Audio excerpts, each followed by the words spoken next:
Welcome to your thermometer tutorial. The therapeutic goal of this activity is to reduce the tone in your arm and hand. This increases your range of motion so you can move more in subsequent activities. You achieve this goal by trying to keep the thermometer's temperature as low as possible. Your wrist movements control the thermometer's temperature. By relaxing your arm, the hand mentor will gently stretch your arm and hand up into extension. When your wrist moves up, the thermometer's temperature goes down. This is our goal. If you have increased tone and your wrist bends down, the temperature goes up.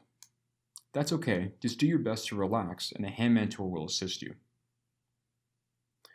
On the top right hand of the screen, you can see your score.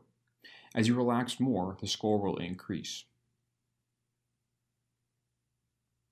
And periodically, the activity will pause, giving you a chance to rest. During this period, just relax as much as you can and take a break and prepare for the next session.